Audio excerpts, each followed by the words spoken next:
Thank you.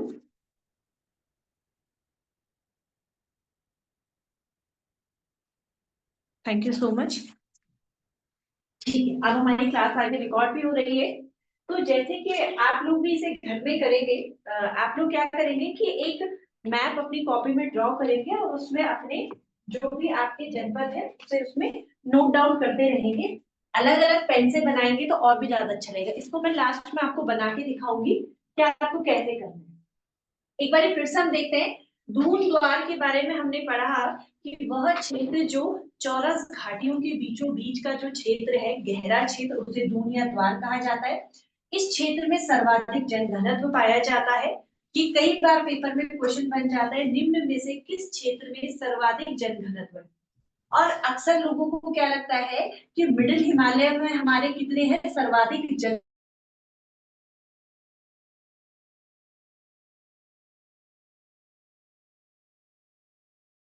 Reason भी मैं आपको बता चुकी हूँ कि दून यानी कि देहरादून की अगर हम बात करें तो जितने भी हमारा उत्तराखंड का पलायन होता है वो किस ओर हो रहा है, देहरादून की ओर हो रहा है। ठीक है, हमने देखा यहाँ पर बहुत गहन कृषि की जाती है और यह क्षेत्र दून द्वार क्षेत्र चावल या धान की खेती हेतु उपयुक्त क्षेत्र है।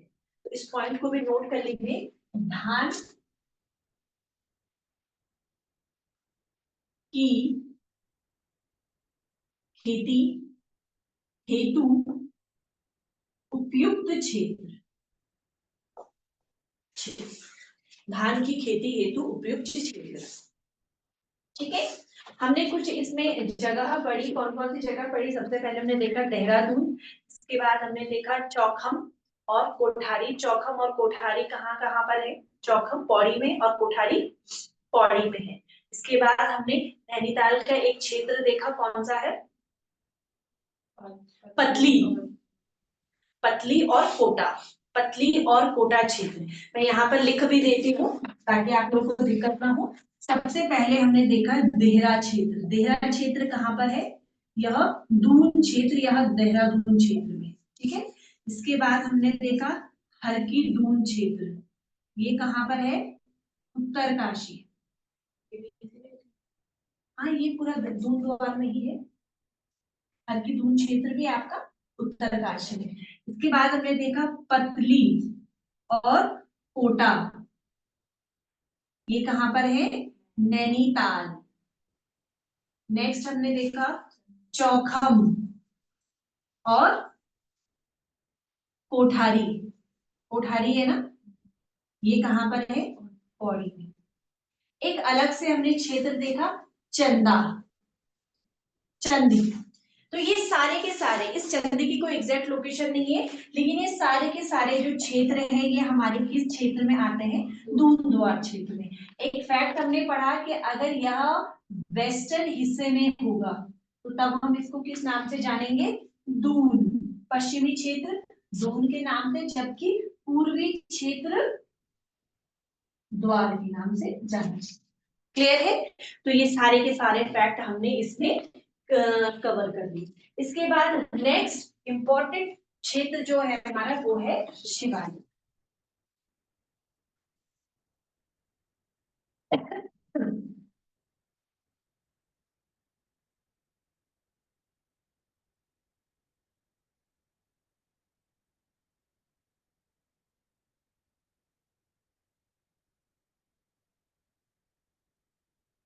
शिवालिक क्षेत्र, शिवालिक क्षेत्र की अगर हम बात करें तो हम कह सकते हैं कि मध्य हिमालय के जो दक्षिणी क्षेत्र है उसे हम क्या कहते हैं? शिवालिक क्षेत्र कहते हैं। ठीक है, अब सबसे पहले हम बात करेंगे कि शिवालिक क्षेत्र की कुछ विशेषताएं, पहले आप सिर्फ सुन लेंगे। ठीक है, हमने एक डायग्राम बनाया था कि हमने देखा कुछ इस तरीके से पहाड़ है। इन पहाड़ों में हमारा जो टॉप का पोर्शन है वो आ गया ट्रांस हिमालय। के बाद का जो पोर्शन जो हमारा बर्फ से ऑल टाइम ग्लेशियर बना हुआ है वो कौन सा क्षेत्र है? ग्रेटर हिमालय। इसके बाद का जो क्षेत्र जहां बर्फ होती तो है लेकिन पिघलकर एक घास का मैदान तैयार कर देती है, जिन्हें हम सामान्य भाषा में क्या कहते हैं, सॉरी, जिन्हें हम सामान्य भाषा में बुग्याल कहते हैं, तो ये क्षेत्र कौन सा है हमारा? इसके बाद भी जो हमारे पहाड़ हैं वो कुछ इस प्रकार से हैं, जहां पर सीजनल बर्फ पड़ती है कि कुछ एक आधा दिन बर्फ पड़ेगी, 2-4 दिन बर्फ पड़ेगी, उसके बाद नॉर्मल टेम्परेचर हो जाता है।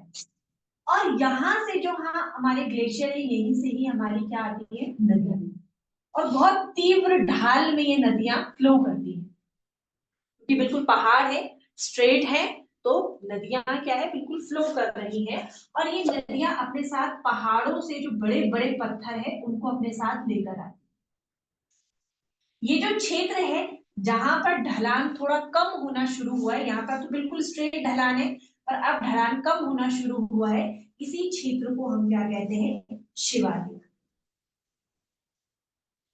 जहां पर जो जल का वेग है उसको थोड़ा सा स्थिरता मिलना शुरू होती है, और शिवालिक के बाद जो स्पेस है वो थोड़ा सा फ्लैट होना शुरू हो जाता है।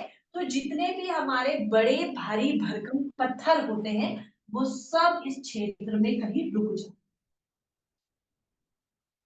बड़े पत्थर, और ये इन नदियों को क्या कर देते हैं, विलुप्त कर देते हैं। ठीक है, विलुप्त कर देते हैं।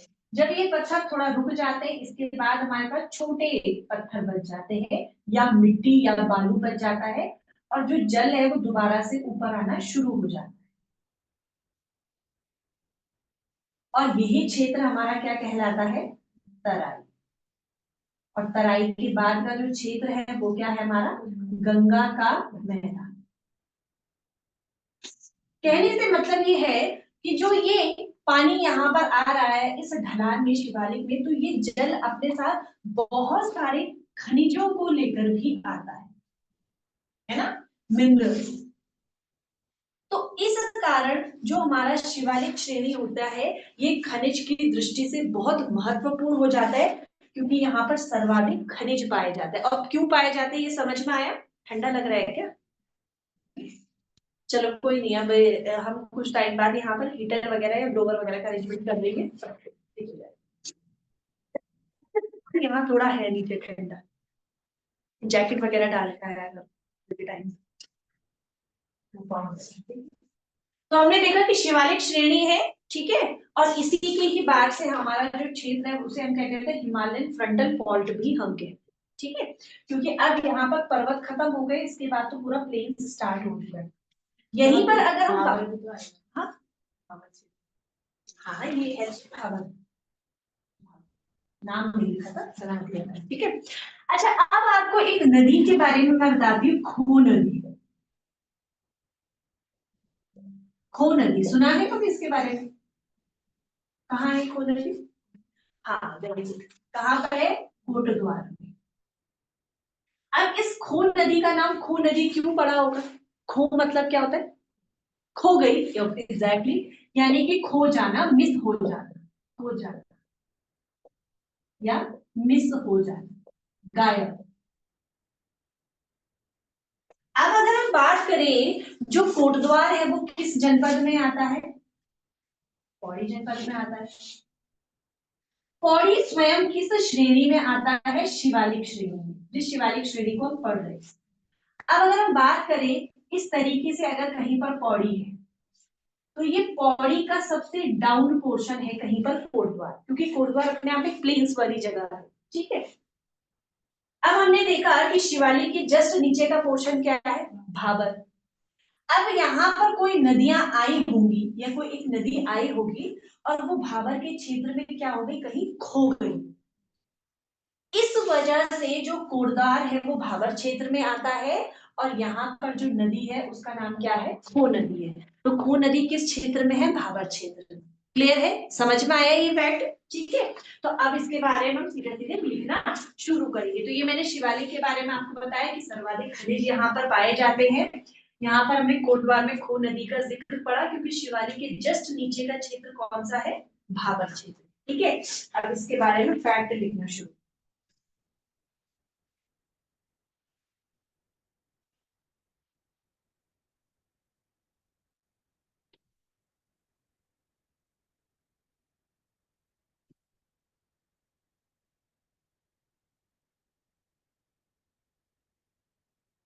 सबसे पहले इसके जो अन्य नाम है, पहले उन नामों को हम डिस्कस कर देते हैं, ठीक है। बहुत बारी कंफ्यूजन होता है। इसे बाह्य हिमालय भी कहा जाता है, बाह्य हिमालय, बाह्य हिमालय या हिमालय का पार, पार मतलब फुट।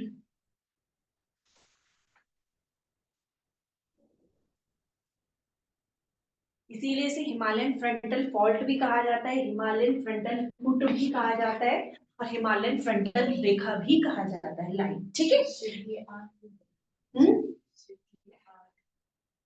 की आंख, तो ये कैसी वाली बातें हैं, किंवदंतियां, कि अब उत्तराखंड को देवभूमि माना जाता है, तो किसी ने इस तरीके से व्याख्या कर दी। बट हम तो यहाँ पर एग्जाम के पॉइंट ऑफ व्यू से पढ़ रहे हैं, तो बाह्य हिमालय या हिमालय का पार या फुट भी इसे कहा जाता है, ठीक है। फटाफट से इसके क्षेत्र लिख लीजिए। इसमें कुल 7 जनपद आते हैं, शिवालिक में कुल 7 जनपद आते हैं, लिख लीजिए। अब पहले वाले देहरादून में कौन सा देहरादून लिखा था हमने, पश्चिमी देहरादून। यहां पर लिखिए दक्षिणी देहरादून, देहरादून का पोर्शन होगा लेकिन नीचे नीचे वाला पोर्शन। दक्षिणी देहरादून, उत्तरी हरिद्वार, दक्षिणी देहरादून, उत्तरी हरिद्वार, मध्यवर्ती नैनीताल,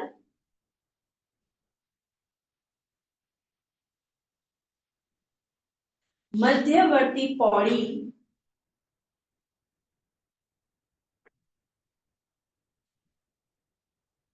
दक्षिणी टिहरी,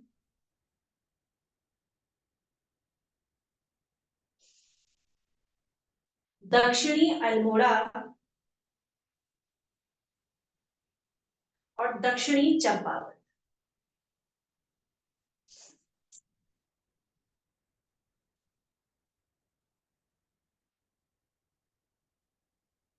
याद कैसे करेंगे, अभी तो बड़ा कंफ्यूजन हो रहा होगा कि यार इसमें क्या आएगा। शिवालिक को याद करने का सबसे बेहतरीन तरीका है कि इसको 3 कैटेगरी में बांट दो। सबसे पहले है तुम्हारा उत्तरी, उत्तरी यानी कि नॉर्थ, ठीक है। और बेहतर रहेगा कि अगर दक्षिणी से शुरू करो, दक्षिणी का मतलब क्या है, साउथ। फिर एक मध्यवर्ती वाला पोर्शन है, तो हमने लिख दिया यहाँ पर मिडिल, मध्यवर्ती। और एक लास्ट सेक्शन हमने लिख दिया उत्तरी यानी कि नॉर्थ। अब उत्तरी की बात करें तो उत्तरी में मात्र एक जनपद है, वो कौन सा है हमारा, हरिद्वार।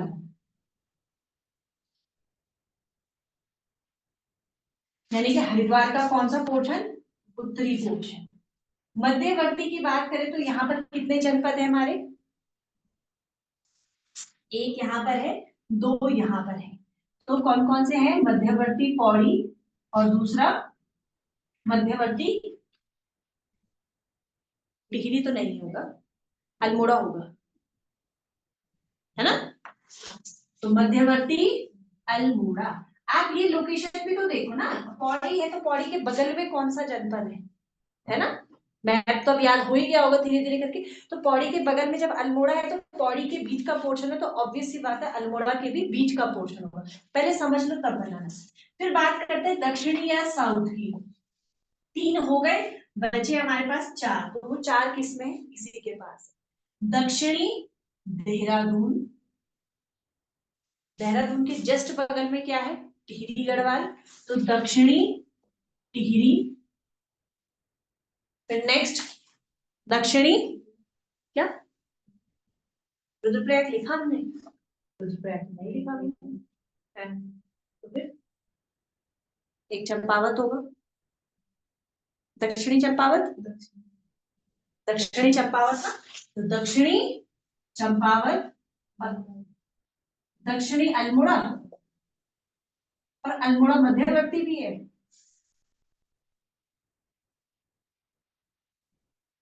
मध्यवर्ती नैनीताल और ठीक है, नैनीताल।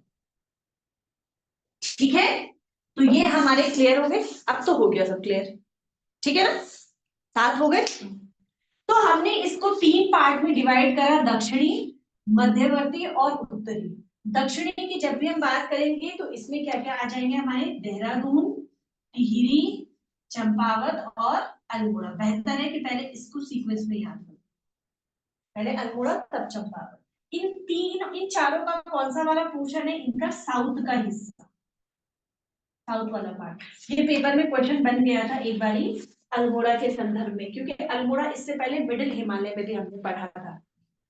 अल्मोड़ा के बारे में एक बार क्वेश्चन बना था कि दक्षिणी अल्मोड़ा निम्न में से किस क्षेत्र में है, तो दक्षिणी अल्मोड़ा किस में आ जाएगा तुम्हारा, शिवालिक में। फिर हमने देखा मध्यवर्ती की बात करें तो पौड़ी और नैनीताल, जबकि उत्तरी की बात करें तो एकमात्र जनपद है हमारा हरिद्वार। क्लियर है, ठीक है। तो अब याद हो गए दक्षिणी के कौन कौन से हैं,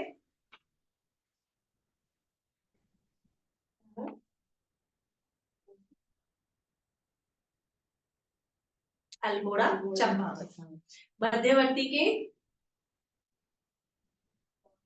नैनीताल, और लास्ट में अगर हम बात करें उत्तरी का एकमात्र है हरिद्वार। ठीक है, तो ये हमने इसके बारे में देख लिया है। इसके बाद इसमें एक फैक्ट लिख लीजिए,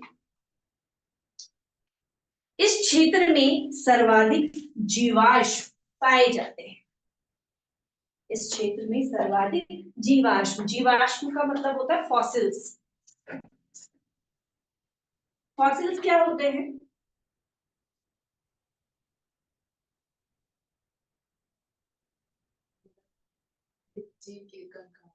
हाँ, जीव आश्म कहा जा रहा है ना, जीवाश्म, यानी कि मृत जीव के जो अंश बच जाते हैं।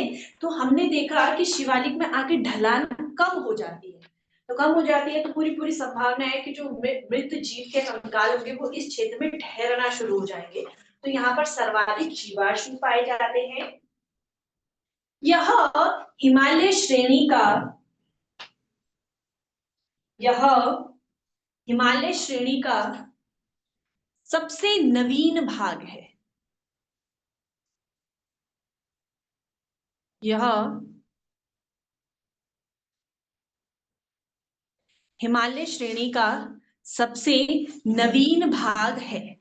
ठीक है, यानी कि अगर हम बात करें कि जब हिमालय की उत्पत्ति हुई तो उसमें सारे रीजन्स बने होंगे, trans Himalaya, greater Himalaya, middle Himalaya, लेकिन जो सबसे नया भाग बना, जो लेटेस्ट बना, वो कौन सा है, शिवालिक। ठीक है, और उसके बाद तो हमने देखा कि आप सीधा मैदानी क्षेत्र शुरू हो जाएगा, भाबर, तराई, गंगा का मैदान। इसलिए जो हिमालय का सबसे नवीन भाग है वो कौन सा है, शिवालिक। क्लियर है, पेपर में चाहे वो आपका इंडियन जीएस की बात करें या फिर उत्तराखंड की बात करें, ये आ सकता है, आता है पेपर में क्वेश्चन, हिमालय का सबसे नवीन भाग कौन सा है, शिवालिक श्रेणी। ठीक है, कितने जनपद है इसमें, कितने जनपद है, सात, सेवन। ऐसे कैसे चलेगा भाई, याद तो करने पड़ेंगे। ठीक है, सबसे पहले हमने पढ़ा ट्रांस हिमालय, उसमें कितने हैं, तीन है, ग्रेटर हिमालय में छह है, मध्य हिमालय में नौ है, और शिवालिक में।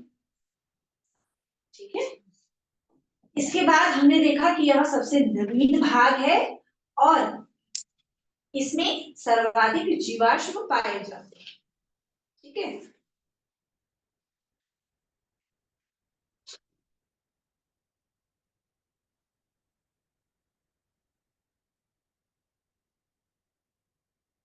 और इसी में लिख दो कि खनिज की दृष्टि से, इससे पहले मैंने बताया था जब डिस्कस कर रहे थे, खनिज की दृष्टि से महत्वपूर्ण क्षेत्र,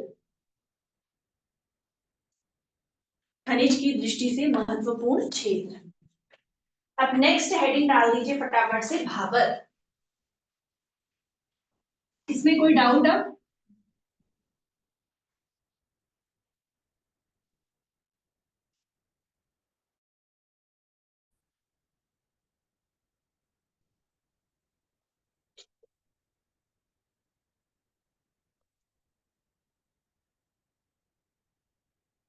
भाबर की मुझे एक विशेषता ये बताओ, मुझे खुद से बताओ कि अगर जब मैं यहाँ इस क्षेत्र में कृषि की बात करूंगी तो यहाँ पर कृषि कैसी होगी, गुड या बैड? बैड होगी। क्यों होगी? एग्जैक्टली। जब हम नॉर्मली गमले में भी एक पौधा लगाते हैं तो हम उसमें पहले मिट्टी को छानते हैं, पत्थर हटा। इस क्षेत्र में तो पूरे पत्थर ही पत्थर है, भाबर। और भाबर से ही कहते हैं बंजर जिसे बोलते हैं। ठीक है, फटाफट से भाबर क्षेत्र के बारे में लिखना शुरू करो।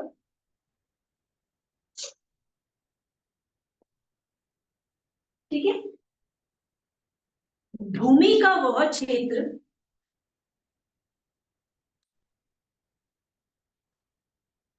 भूमि का वह क्षेत्र जिसमें ऊबड़ खाबड़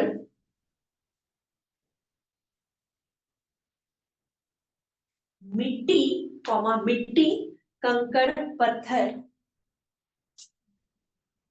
कंकड़ पत्थर तथा मोटे बालू, तथा बालू मतलब रेत, और रेत भी कैसा, मोटा रेत, तथा मोटे बालू की अधिकता पाई जाती।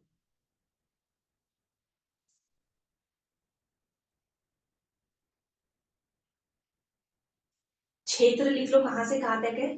पूर्व में, यानी कि ईस्ट वाले पोर्शन की बात करें अगर हम, तो यहाँ पर लिखो पूर्व में चंपावत से लेकर, पूर्व में, पूर्वी चंपावत नहीं कह रही हूं मैं, कह रही हूं पूर्व में, यानी कि ईस्ट पोर्शन से चंपावत से लेकर पश्चिम में देहरादून तक। ये डायरेक्ट हम लिख सकते हैं कि ये क्षेत्र कहां से कहां तक है, चंपावत से लेकर देहरादून तक क्षेत्र है, जिसमें पश्चिमी भाग में, जिसमें पश्चिमी भाग में इसकी चौड़ाई अपेक्षाकृत अधिक है। किससे अपेक्षाकृत? पूर्वी भाग से, यानी कि जो भाबर क्षेत्र है वो अधिक चौड़ा है, कहां पर? पश्चिम वाले क्षेत्र, अपेक्षाकृत अधिक है।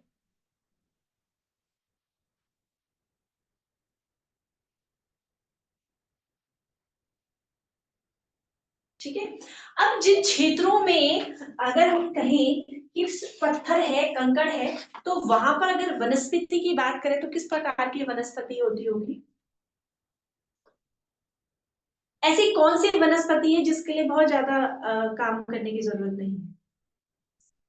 हम्म, तुम तो जूलॉजी वाले हो ना, इससे पहले जडबीसी भी रहा होगा, बॉटनी में तो यही सारी चीजें चलती, फ्लोरा एंड फौना। तो ऐसी कौन सी वनस्पति है कि जिनके लिए कोई भी अतिरिक्त मेहनत की आवश्यकता नहीं होती? झाड़ियां होती है ना, तो इसके लिए हम कोई खाद पानी देते हैं, वो तो अपने आप हो जाती है ना? तो अगर हम भाबर क्षेत्र की बात करें तो यहाँ पर वनस्पतियों का रूप कैसा होगा, झाड़ झंकार। ठीक है, तो वनस्पति लिख लो यहाँ पर, जंगली झाड़ियां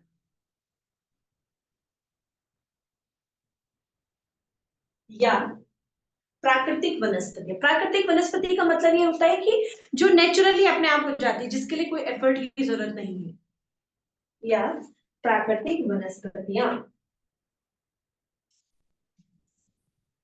नेक्स्ट क्षेत्र लिख लीजिए, अब इसमें तो बहुत ज्यादा कुछ था नहीं। नेक्स्ट क्षेत्र लिख लीजिए, तराई।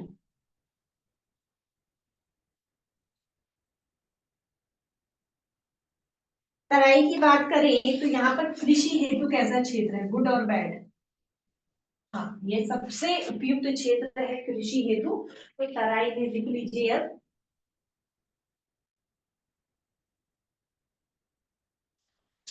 हरिद्वार में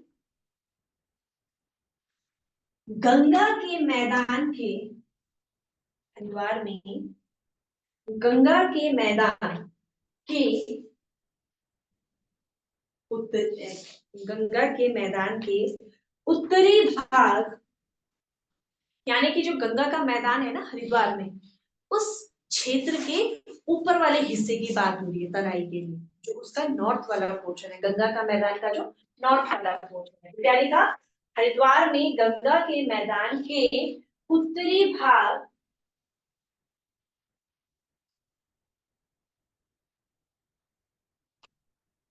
और पौड़ी गढ़वाल तथा नैनीताल जिलों के दक्षिणी भाग एवं नैनीताल जिलों के दक्षिणी भाग, इससे पहले हमने पौड़ी और नैनीताल का कौन सा भाग पढ़ा था? मध्यवर्ती। और किसमें पढ़ा था हमने? शिवालिक में। जबकि अब हम बात करें तराई की, तो तराई में जब मिडिल वाला पोर्शन उधर है तो कौन सा पोर्शन होगा? साउथ वाला पोर्शन होगा ना, दक्षिण। तो हमने देखा हरिद्वार का तो कौन सा वाला पोर्शन के उत्तर के मैदान का उत्तरी हिस्सा, पौड़ी और नैनीताल में जो दक्षिणी हिस्सा है। इसके बाद लिख लीजिए उधम सिंह नगर क्षेत्र आते हैं। तो यानी कि इसमें कौन कौन से क्षेत्र हैं तुम्हारे जनपद के रूप में? देखें तो हरिद्वार, पौड़ी, नैनीताल और उधम सिंह नगर। लेकिन हरिद्वार का कौन सा वाला पोर्शन? गंगा के मैदान का उत्तरी पोर्शन, ठीक है, गंगा के मैदान का उत्तरी पोर्शन। वहीं पौड़ी और नैनीताल का दक्षिणी पोर्शन। और वही बात करें हम लास्ट की उधम सिंह नगर, ठीक है। ये बहुत इंपॉर्टेंट है क्योंकि पौड़ी, नैनीताल, हरिद्वार ये बहुत जगह है, तो हमें इसका एग्जैक्ट क्लैरिफिकेशन मालूम होना चाहिए। हमने हरिद्वार की बात क्या करी कि यहाँ पर कौन सा पोर्शन आ जाएगा? गंगा,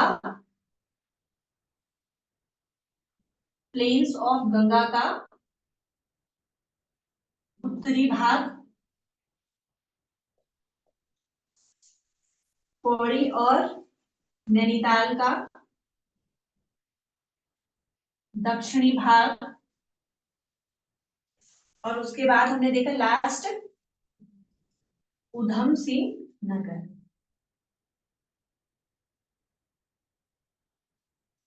ये तो पूर्व। तो यहाँ पर हमारा क्या है? तराई है। कृषि हेतु सर्वाधिक उपयुक्त क्षेत्र लिखो इसमें।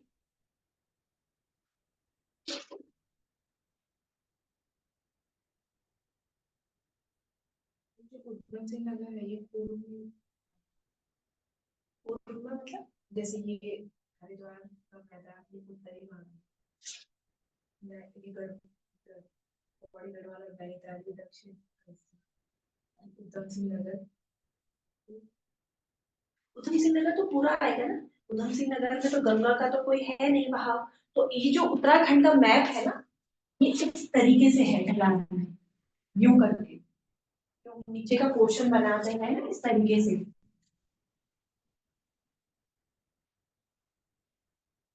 इस पोर्शन में हमारा कहीं जाके उधम सिंह नगर, हमने कहा हरिद्वार का ये वाला पोर्शन जो गंगा का मैदान है हमारा, उसका ऊपरी पोर्शन। और यही पौड़ी और नैनीताल यहाँ कहीं आ जाएगा, ये हमारा पौड़ी है, इधर कहीं हमारा ये नैनीताल है। इसका दक्षिण वाला पोर्शन नैनीताल और साथ में तुम्हारा पूरा उधम सिंह नगर, उधम सिंह नगर से कंप्लीट आ जाता है। और बाकी इधर गंगा का मैदान तो इधर से दिखा, ठीक है। इसमें एक बहुत इंपॉर्टेंट फैक्ट है, यहाँ पर पाए जाते हैं पाताल तोड़ कुएं। बहुत बार पेपर में पूछे जाते हैं पाताल तोड़ कुएं किस क्षेत्र में पाए जाते हैं? तो तराई क्षेत्र में पाए जाते हैं। पाताल तोड़ कुएं से मतलब क्या है? पाताल का मतलब क्या होता है? जमीन। यानी कि जमीन से निकलने वाले जो जल स्रोत है वो इस क्षेत्र में पाए जाते हैं। क्यों पाए जाते हैं? इससे पहले हमने पढ़ा भाबर, भाबर ने तो पूरी नदी को ही गायब कर दिया। लेकिन जब हम बात करेंगे तराई क्षेत्र की, तो यहाँ पर छोटे छोटे कंकड़ है, तो जो नदी है वो ऊपर आना शुरू हो जाएंगी। इसी को ही कहा गया है पाताल तोड़ कुएं, ठीक है, कि पाताल को तोड़कर वो कुएं आने लगे हैं, बाहर जल स्रोत बाहर आने लगे। तो पाताल तोड़ कुएं किस क्षेत्र में पाए जाते हैं? तराई क्षेत्र में पाए जाते हैं, ठीक है। कृषि के बारे में लिख दिया, कृषि हेतु सर्वाधिक उपयुक्त क्षेत्र, ठीक है। इसमें लिख लो पाताल तोड़ कुएं को इंग्लिश में कहा जाता है artesian wells. Artesian wells, artesian का मतलब ये ARTISION, आर्टिसियन वेल्स,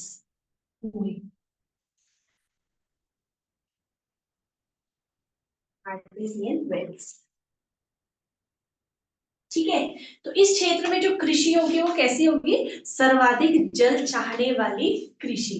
जैसे सर्वाधिक जल की बात करें, धान चावल की जब रोपाई होती है तो पूरा पानी रहता है ना वहां पर, तो इसीलिए आपको पता होगा कि इन क्षेत्रों में चावल वगैरह अच्छे हो जाते हैं, अच्छी मात्रा में हो जाते हैं। ठीक है, तो इसमें हमने देखा कि अधिक पानी चाहने वाले जो फसलें हैं जैसे धान गन्ना ये सब इसमें होते हैं। ठीक है, एक और फैक्ट यहाँ पर लिख लीजिए, गढ़वाल एवं कुमाऊं क्षेत्र के अतिरिक्त, उत्तराखंड में तो ये दोनों जगह है, गढ़वाल में भी है और कुमाऊं में भी है, लेकिन गढ़वाल और कुमाऊं क्षेत्र के अतिरिक्त ये पंजाब हरियाणा और बंगाल आदि राज्यों में, हरियाणा और बंगाल आदि राज्यों में भी है।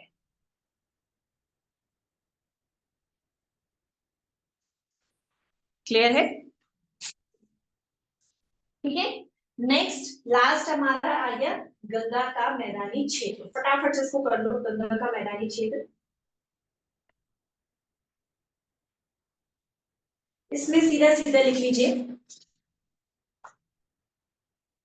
दक्षिणी हरिद्वार का अधिकांश क्षेत्र, ये जो हरिद्वार का दक्षिणी भाग है का मैक्सिमम क्षेत्र जो है वो किसमें है?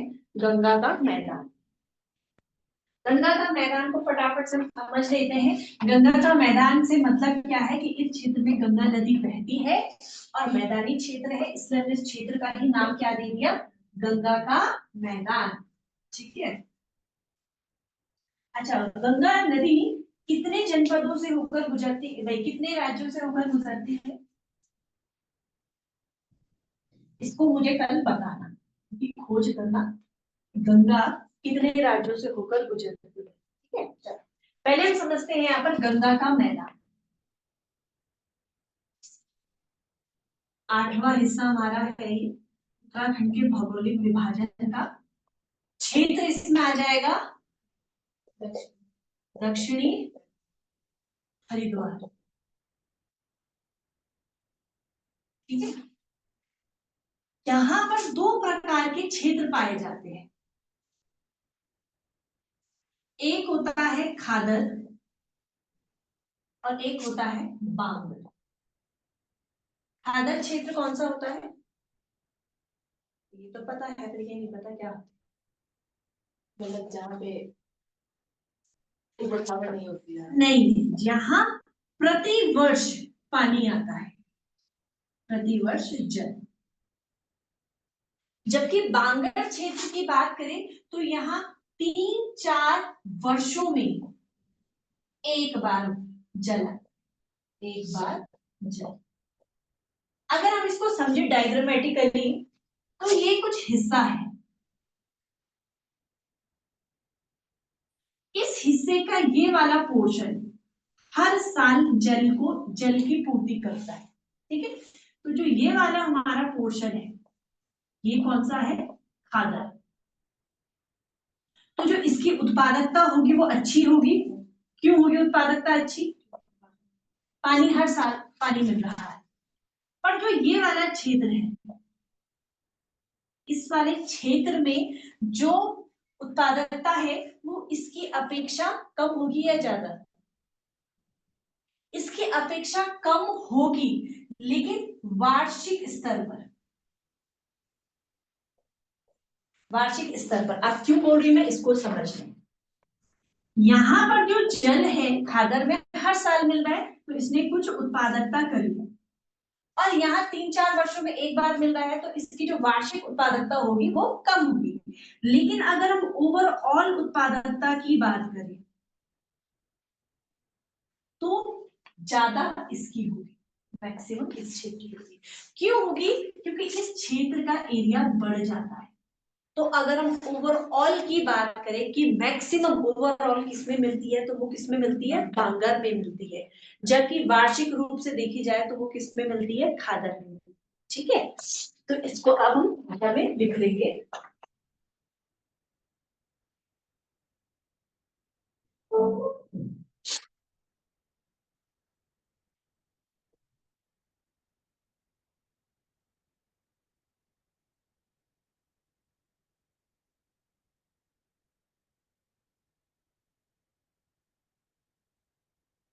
है, इसका निर्माण लिख लो। गंगा द्वारा लाए गए, गंगा द्वारा लाए गए महीन अवसादों,